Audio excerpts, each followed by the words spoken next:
this yours? No, Your mother said she found it in your closet. The diamond rings, yeah. You make a lot of money and you make it fast. You get busted, you going straight to a jail cell.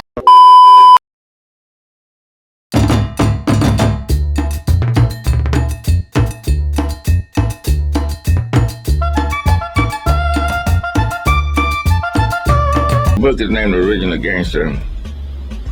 It will be out June 8th in both here and in the European market. Yeah, and in London. It's a fact. It's a true fact. The book's a true fact. What I'm saying in this book is really straight what it's all about. That's what I did. That's what I do. And that's what it was. All right. Now, this is a book about your life, and you know, a lot of people want to know about the real American gangster. So, what are they going to get in the book that they've never heard before? They hear some of it before, I guess. Well, some of it had to be true, but they're going to get the truth out of the book. It's not like the... This is the first episode about an American drug trafficker in the series. He was pretty to be the most well-known black gangster discovery, and his name was Frank Lucas.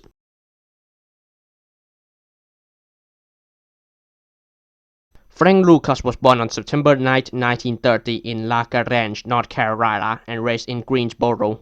He was the son of Fred and Mallory Lucas. He said that the incident sparked his motivations to embark on a life of crime, having witnessed his 12-year-old cousin getting executed by the Ku Klux Klan with a drill. Because he looked at the white girls in Greensboro, he drifted through a life of petty crime until one occasion when he got into a fight with a former employer whose daughter Frank had been having an affair with. Lucas hit the father on the head with a pipe in the fight, knocking him unconscious. He then stole $400 from the company too and set the establishment on fire.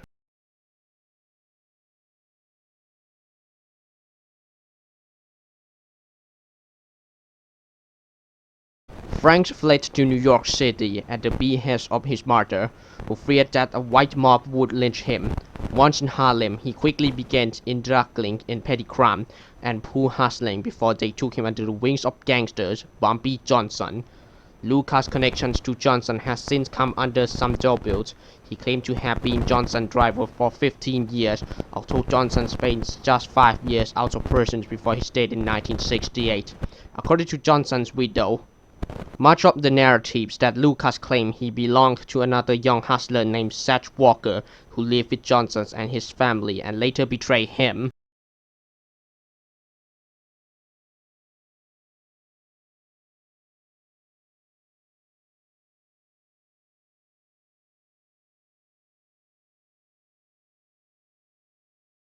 After Bumpy Johnson's death, Frank Lucas entered the world of the heroin trade in New York City.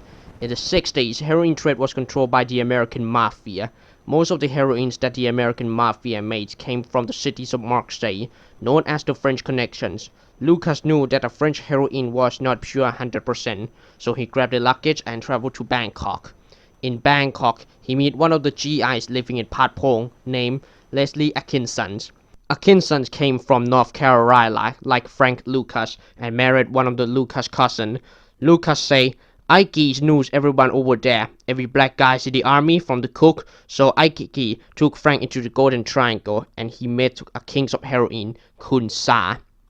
Lucas knew that pure 100% heroin should come from this region, so he bought heroin directly from this region and smuggled heroin using the coffins of dead American GI who fought in the Vietnam War into the United States. He founded a heroin brand known as the Blue Magic.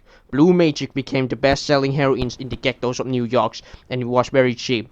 Even the American Mafia wanted to work with Frank Lucas. Now Frank became a billionaire and he married a Puerto Rican girl named Julie Farah. The considerable profit market allowed him to buy a property all over the country, including office building in Detroit and apartment in Los Angeles and Miami. He also bought a ranch of several thousand acres in North Carolina, on which he raised 300 heads of black Angus cattle, including a breeding bull worth around $125,000. Lucas became a connection with the celebrities like Muhammad Ali and Howard Hughes, making the police and the FBI investigate Lucas' activities.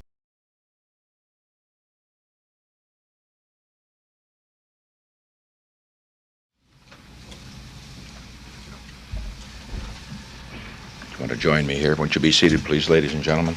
Come on, Dr. Jaffe and Mr. Krogh, Mr. Ehrlichman. Fine. All right. Ladies and gentlemen, I would like to summarize for you the meeting that I have just had with the bipartisan leaders, which began at 8 o'clock and was completed 2 hours later. I began the meeting by making this statement, which I think needs to be made to the nation. America's public enemy number one in the United States is drug abuse. In order to fight and defeat this enemy, it is necessary to wage a new all-out offensive. I have asked the Congress to provide the legislative authority and the funds to fuel this kind of an offensive. This will be a worldwide offensive dealing with the problems of sources of supply as well as Americans who may be stationed abroad wherever they are in the world. It will be government-wide, pulling together the 9 different fragmented areas within the government in which this problem is now being handled. And it will be nationwide in terms of a new educational program that we trust will result from the discussions that we have had. With regard to this offensive, it is necessary first to have a new organization. And the new organization will be within the White House. Dr. Jaffe, who will be one of the briefers here today, will be the man directly responsible. He will report directly to me. And he will have the responsibility to take all of the government agencies, 9, that deal with the problems of rehabilitation, in which his primary responsibilities will be research and education.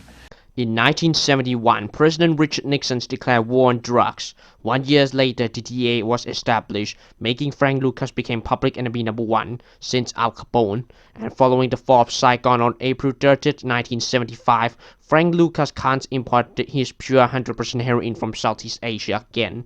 Then he was getting arrested by the DEA and sentenced to 70 years in prison. However, Lucas provided evidence that led to more than 100 further drug-related convictions. In 1977, Lucas and his family were placed in the Witness Protection Program for his safety. In 1981, after 5 years in custody, his 40 years federal terms and 30 years state terms were reduced to time served plus lifetime parole. In 1984, he was caught and convicted for trying to exchange 1 ounce of heroin and $13,000 for 1 kilogram of coke. He received a sentence of 7 years and was released from prison in 1991. After he was released from the prison, he started a website, Yellow Brick Road, containing resources for the children of imprisoned parents, and he wrote an autobiography. In 2007, the movie American Gangsters, starring by Denzel Washington and Russell Crowe, was released, but the film was inaccurate according to Frank Lucas. He died at the age of 88 on May 30, 2019 in Cedar Grove, New Jersey. And that is the video. If you like this video, please like, share and subscribe to the new OM24. If some parts were inaccurate, I would apologize about that. And goodbye.